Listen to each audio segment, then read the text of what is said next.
feed. You go crazy, James. Yeah. Oh, and how did that work? I started the stream just now, and James drops off. Yeah, but I'm here. I'm back again. I found out what the red button does. Please don't press this button again. Well, you've got to try these things. And look, my video's gone again. Hello, Tim. I need... And what part of the world are you in today, Tim? I'm back in Manchester. Excellent. In a data room, it looks like, though. Where's Tim? Co-working space. Uh-huh. I'll take you for a little walk if you want. Sure, why not? Why are you wearing podcast clothing? Why am I wearing what? Dan Lane's cast off clothing. Because I'm going to go and see Citizen 4 tonight. So I thought it was obligatory to wear black. Oh, look, there's blood stains everywhere. Yes, it's quite cool actually. Awful. Just a smattering of art, as it were.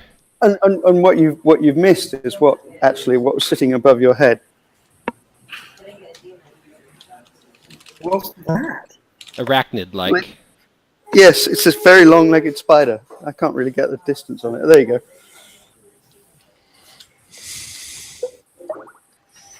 And some. There you go. Oh well, yes, and it doesn't come as a surprise because on your way in, it looks suitably scary as well. How much work gets done in this place, Tim? Well, I wrote a pitch deck this afternoon, so I don't know if that counts or not. Already something. Well, it depends how good it is, I suppose. Send it to you if you want. Yeah. Michael, gentleman, Kerry, Michael, you're still... I'm here. Yeah, it says speaker. Speaker of the House. I just did... Well, you maybe are copied on that. I got an email from Kerry saying it's not letting him in, which, of course, doesn't give us a lot to debug, but the only thing I could ask is, are you using Chrome? So what isn't letting him in? Jitsi, apparently. I gave him the URL. There are lots of variables. Plus, it isn't letting me in, doesn't... Tell him to join via Skype. What's that? Tell him to join via Skype. That'll work. Well, that's... Actually, since you have the slides, he could join via audio. Now that, he could join on ZipDX, and we just walk through the slides, and that would be fine, too. I'm sure he's... You know what? He says, I'm in, but nobody's there. He's using the wrong URL, I'm sure. Yeah, he's using the one without the appendage. WTF. So you just look at that. Of course, you guys did not see that, but my videos. Okay. You all just. So any second he should be in. I'll go ahead and start the audio feed anyway. What the hell? Well, of course, I'm not dying to edit it. That's why I didn't before. Yeah, you all just rode through the ride down on this desk, which is. You want to do you can do the roll in while he's. Well, and then what if he doesn't show up? Yeah, exactly. Here he is. I'll bet for the thing. Where is this first next? James. Oh no, there's Tim twice. Tim is like 50 times now. How do I get to be here 50 times? What have I done wrong? Yeah, well, it's hard to say because I'm looking at two film strips at once. Let me remove my... Well, no. 7. It says 7 people now. But I see fellow Jitster twice. No, it's not anymore. Okay. I just removed my film strip, which will take the confusion from you, I'm sure. That helps. Yeah. All right, let's see if there's another...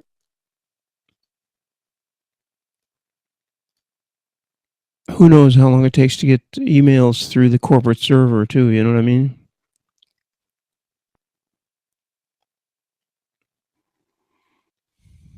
I'm a little disappointed that not one person has commented on my backgrounds.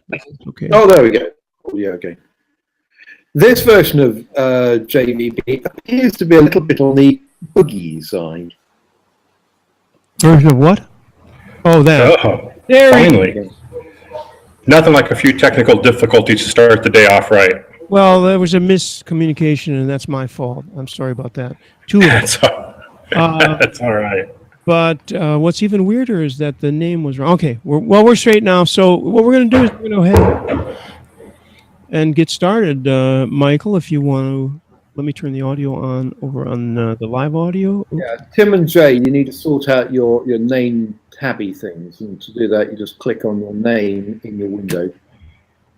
Okay, and the lovely part about the way we do this now is I get to mute everybody.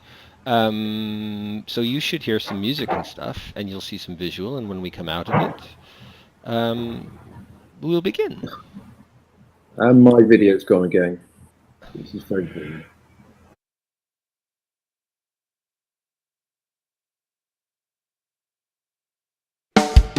Welcome to the bleeding edge of IP communications. This is the VUC. We're located at vuc.me.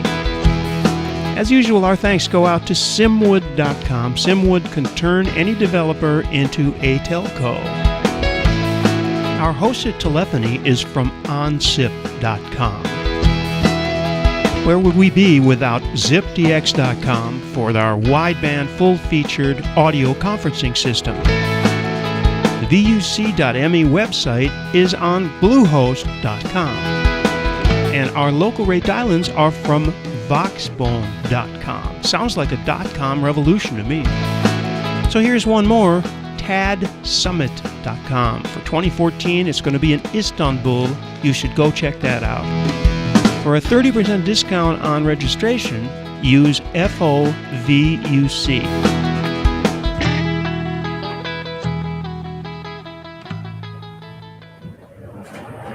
Hey everybody, welcome to issue 513 of the VoIP Users Conference. And this is an incredible event, if nothing else, because Kerry, your last visit was something like years ago. Welcome back. Glad to be back. It's great to see you, and it was great to hear from you. So we're going to be talking about something that everybody wonders what it is, and that is Teliax IVY platform. IVY. What does IVY stand for? Is that just some secretary's name that you guys? Oh, God, it was one of the developer's daughters, actually. I knew it. But it stands for organic and growing and has its fingers and everything. How about that? Okay, that works. So tell us about, you might as well tell us about the company a little bit. I mean, most of us have heard the name and know what it is. There seems to be more of an orientation towards reselling as well, by the way. Is that right? That's correct. So Teliax started 10 years ago and was originally very popular with the Asterisk community. And as they grew, they changed the focus to be more on wholesale than on retail. So a lot of people have forgotten about them over the years. And for the past 3 years, they've been developing this product called IVY, which is a voice platform designed for resellers to go out and be able to sell VoIP services. So it's a pretty robust platform at this point. I came on board to help bring that to market, show people how to use it, and as I've done in the past over many years, show resellers and integrators how to make money selling VoIP services. Cool. I'm getting a little lag, and it's not your fault. I think that we're doing so many different platforms together at once. We're running ZipDX SIP conference server. We're also running Jitsi and talking to YouTube Live. So between all the different endpoints, there seems to be a little bit of lag. Okay, we've got some slides. You want to go to the slides, or is there something else you want to intro the subject? No, we can definitely do that. But just kind of as an introduction or kind of a little background, a lot of the people who listen to this program have been installing different phone systems, mostly Asterisk based over the years. And granted, that's a great business to be in, being able to sell a PBX platform, be able to go out and sell phones and maybe support contracts. But one of the things they've always struggled with is how do they make money off the minutes? And what do they do when a company is too small to be able to afford to put in a full-size PBX? And that's really what we're going to talk about with the Ivy platform. Okay. And Michael is ready. He's going to be showing the slides, which you should be able to, I think you'll see. There may be a tiny bit of lag with all this, but we should be fine. And he's going to show a nice little, you're going to be the tidy bowl man on these slides. You'll be on the right, the little guy on the right, hopefully, if he's got, right now I'm seeing myself on his feed, but hopefully he'll put you in there. Go ahead. That's all right. So yeah, hopefully this will work okay. Again, Teliax been around for a long time. As you see, IAX was part of the name originally, going back to the asterisk heritage that it started with. That's right. I remember that, and I just forgot about that, and I just remembered it now. Sure, that's where the company got its name. Absolutely. So let's see if we can move on with the slides here, and hopefully this will go smooth. Oh, sure, it'll be fine. Okay. So as I mentioned, Teliax is celebrating 20 years. 10 years in business right now, been around for a while, focused on wholesale, trying to get back into the retail space. And I think Ivy is the platform to do it. I mean, it got me excited enough to come on board over there. So I'm hoping that this is a real winner and definitely a game changer. So if you haven't heard about Teliax, check us out, teliax.com, and lots of information there. Let's just kind of dig into the product and some of the features that we've got going. Yes, we're talking about Ivy. Kind of obvious. We've been talking about it already. So let's. Again, Ivy doesn't stand for anything. We tried to come up with stuff, intelligent voice, something. Yada, yada. If someone can come up with, Yeti or Yoda, or if someone can come up with a good word for the Y in Ivy, love to hear it. So what Ivy is it's more than just a user portal. It's really a customer management portal. You can set up your customers. They can manage their own services if you want.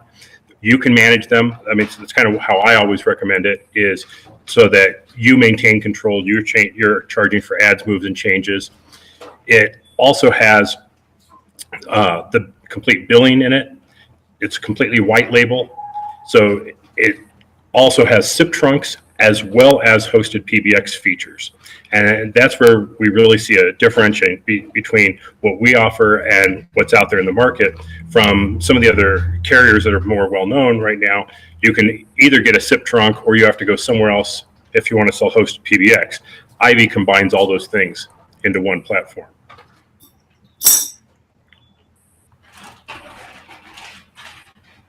Is there a way that I can make Michael's screen bigger on my side so I can see what slide we're on? Just click on it. Yeah, it shows me in full screen. Really? You should be able to click on where Michael. It says Michael. In fact, you should be able to click on that. Down on the film strip. Yeah, I can click on it, but it doesn't put it on the main screen. Yeah, try clicking on something else and then go back to it. No, it should work. Yeah, well, we'll move on. So who is Ivy designed for? It was actually designed for two different markets. The customer side, where Teliax can sell direct to customers, as well as the reseller side. Well, since I've been there, we're changing the focus from the end users, because we really don't want to deal with end users. We want our resellers to deal with end users. We would rather support the resellers and integrators out there, who we call partners, than supporting customers. And one of the things we're going to do is have a certified program for resellers, so that once they're certified, those customers that are coming to us will feed those leads over to them so that they can get that business and support that customer. And what we're going to see is that we don't touch the customer. We try not to. When it's completely labeled, branded, Teliax is kind of out of the picture, even including the billing. Even though we do the billing, it's not coming from Teliax, it's coming from a generic business name, Telecommunications Services, so that the reseller owns that customer. And we think that's very, very important. Okay, next slide. Partner benefits. Yeah. So with the partner benefits, you get a platform that really doesn't exist in this same form. A lot of the companies out there will have different components and pieces of this, bring it all together in one package. So as I've mentioned some of the things before, it's completely white label, your own graphics, custom CSS, make it look just like your website. You're owning that customer so that we don't have to touch them. What we do is we show the partner the cost of the services, and then whatever the partner marks up the price, we split that profit together, which is why we call them partners instead of resellers. It's not someone out there just referring business to us or selling what we package. The partner control over the price decks, the packaging that the customer sees, and in exchange, we're providing the platform for free, and we split the profit once they decide what the markup's going to be. So a very different model than what you'll see out there. Okay. Next slide. Actually, it's I'm going to try and cheat here. And I'm going to try and cheat here a little bit, and I'm going to bring up the same deck on my side so that I can follow along a little closer here. You should be able to click once or twice on Michael's. It definitely should work. Well, given all the other technical issues my machine's having today, we'll kind of go from there. So as a partner, you can have different types of customers. You can have a customer that just has a SIP trunk that has very basic extensions. We're seeing that in like the WISPs, the wireless internet service providers. They're just providing single or double extensions out to farms and rural areas or residential type of setups, or you can have more complex customers with IVRs, ring groups, extensions, voicemail. And in between all that is our branding, which I said is completely white label, our billing system, which we do all the billing so that if you're out there and you're actually reselling the service, that we're charging you as a reseller and you're out there charging your customers, you're responsible for a ton of different tax fees, all kinds of regulations. By us doing the billing, we take care of all that for you, and then we give you a check at the end of the month. So it really offloads that work that the reseller is typically having to do to support that customer on the billing side. On the fraud protection side, there's 3 levels of fraud protection. And I'm sure this has been brought up many, many times in the past, how bad fraud is these days. And especially going to international destinations, those types of situations. Well, what we've done is we have 3 levels of security. The first one is nobody registers to a Teliax domain. As a reseller or partner, you're giving us a subdomain or a domain to use. So first off, someone has to know what that is. That's where your customers are going to log into. That's where your devices are going to register to. It's your domain. Second, we have access control lists that are IP based.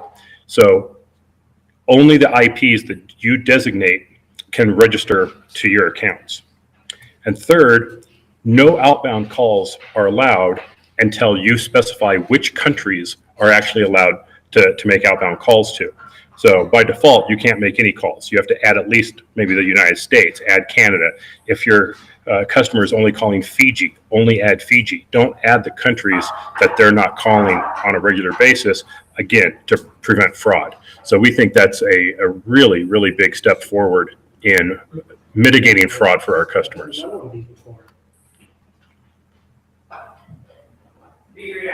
Okay, we can move on.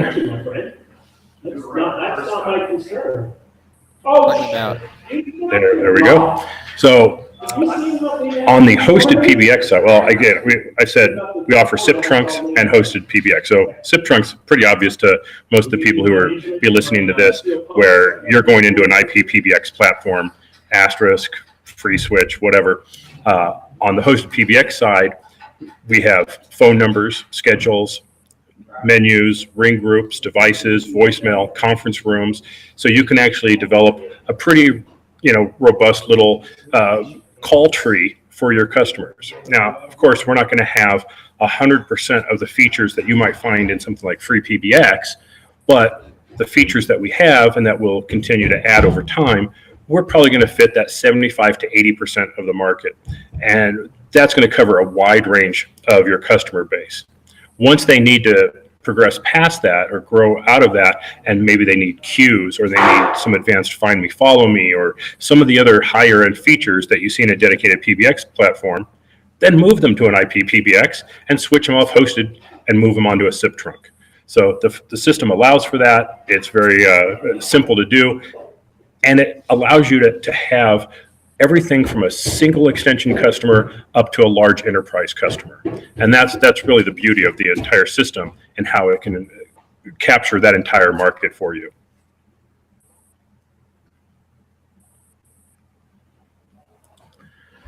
On the next screen here. Partners.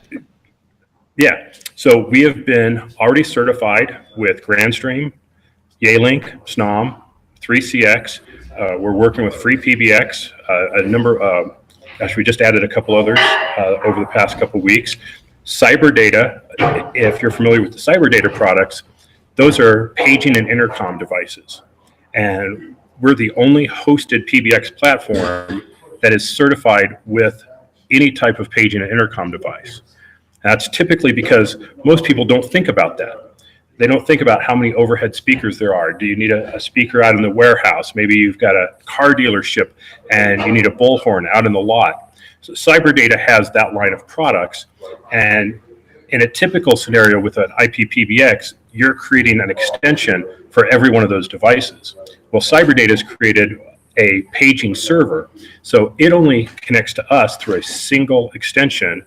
Then once you dial that extension, you can page up to 99 different zones. So you have a ton of flexibility with the CyberData product line. And if you're not selling paging and intercom devices, you're leaving money on the table. In a traditional environment, paging and intercom type devices can make up to 25% of the endpoints. So whether you're using us or not, you should definitely be looking at adding paging and intercom type devices to your product portfolio out there. It's great products. Everybody needs something, whether it's just a single overhead or who knows what their situation. Maybe it's a door ringer or buzzer or one of those things. Big market for that if the resellers out there aren't taking advantage of that type of product today.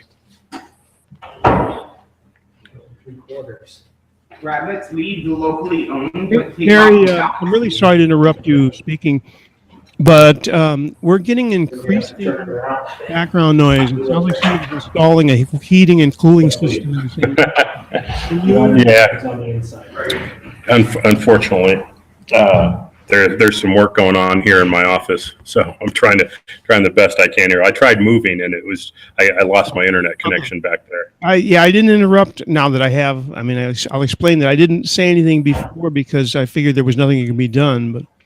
I was hoping maybe you could yell out and say, could you guys take lunch? But it's a little early for that, I guess. It is a little bit. Okay. So I'll do what I can here to mitigate some of that. I think just because of the lag issues that we're having, we'll probably skip the live demo portion. And if someone wants to see that, they can go to our YouTube channel at Teliax VoIP and take a look at a lot of the demos that we have there. But yeah, just for the sake of the bandwidth issues and stuff, we should probably skip past that a little bit. Okay, on to the roadmap. Yeah, we definitely have a lot of things coming down the pike in terms of the roadmap. A lot of features that we're looking at doing, and this is really based on customer feedback. Our users need to tell us what type of products and services that they need so that we can add those in. Right now, queues, very important. A lot of people want that. How you implement that within a hosted PBX environment could end up getting a little tricky. One thing that we do is we have what's called bonsai nodes. And that's the device that actually handles all the RTP traffic. And right now, that's all based in our Denver data center. In a larger company, they may not want all that RTP traffic going out over the internet because it could waste a lot of bandwidth. We'll be able to put a bonsai node into their location or even into a specific geographic location if we have a lot of traffic coming from that area. So that could be a big help for solving some of the bandwidth problems that you would typically find in a hosted PBX environment. Some of the other things we're looking at doing is some advanced partner billing. Right now, we bill the customer and split that with the partner. A lot of partners want to do the billing themselves, so we'll bill the partner and then they can bill the customer. So a lot of different things coming down the roadmap, a lot of new features. We've just added a couple people to our development staff so we can start increasing the speed in which we're putting out new features. So hopefully we're going to continue to grow and build this product into something that is really, really good. In fact, just a few months ago at IT Expo in Las Vegas, Ivy won the most innovative product of the show award. So we're really happy with where it's going and where we're at already.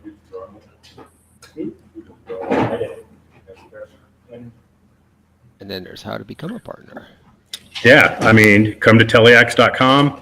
At the bottom, there's a link to sign up with us, get an account going. We'll get you set up on an account, start showing you the system. We have a nice set of quick start guides, a generic one that you could give to your customer, a partner guide that shows you how to set up your system, how to brand it, use all the features of it. We have graphics that you can use. We have collateral material that you can brand yourself. We have monthly webinars to help people come up to speed with the different products and best practices in using the product. So we're really trying to help build up our partners so that they're as successful as they can possibly be when they're out there trying to sell.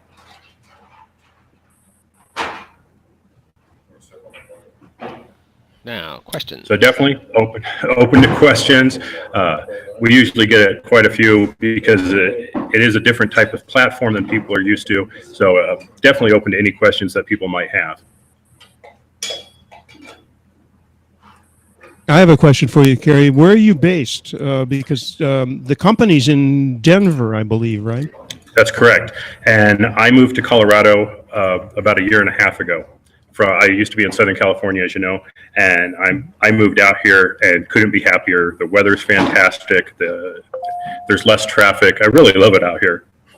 And I ask that because, you know, sometimes people who want to partner with a company, it's nice to go actually meet them. So. Yeah, I mean, we're starting to go to the different trade shows. We were just at IT Expo. We were just at AstraCon. We'll be at ITW. We'll be back at IT Expo in January. We're definitely open to come and visit if someone has a large user group. We'll definitely come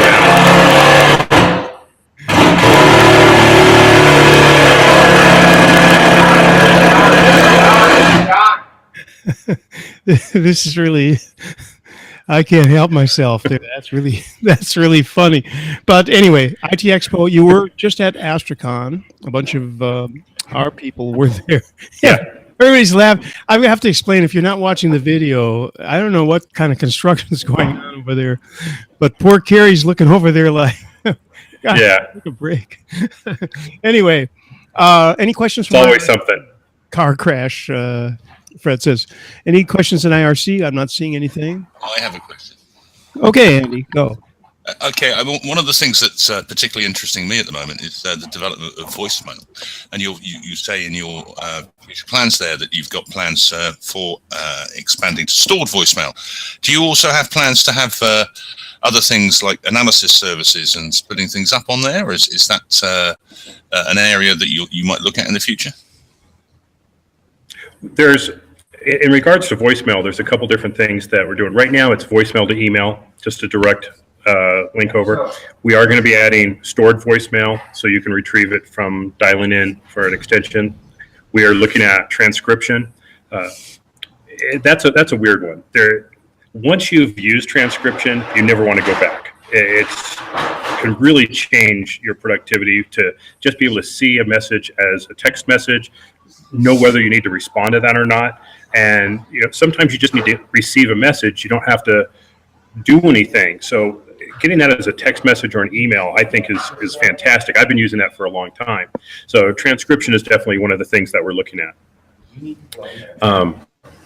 Fax is another one. We have inbound fax to email, and we're looking at offering a complete fax solution that's hardware based, that doesn't use T38, doesn't use a SIP or VoIP or anything. Very robust, very reliable. That's something we're looking at adding over the next few months here as well. So definitely voicemail is a big one. Okay, thanks. Worth repeating or underlining the fact that those of us who've been around for 10 years or more, I mean, you remember all the names of the companies by offering trunking. And I believe yours was one of them, but there's also many, and almost all of them have disappeared. If you remember VoIPjet, there were a ton of these companies. So the fact that you guys are still around is significant, for one thing. And the fact that you're offering, I guess the most significant thing that we're talking about here today is you're offering the white label service, one-stop shop for doing, for answering customers. That noise, and I'm losing it here myself. How loud it is.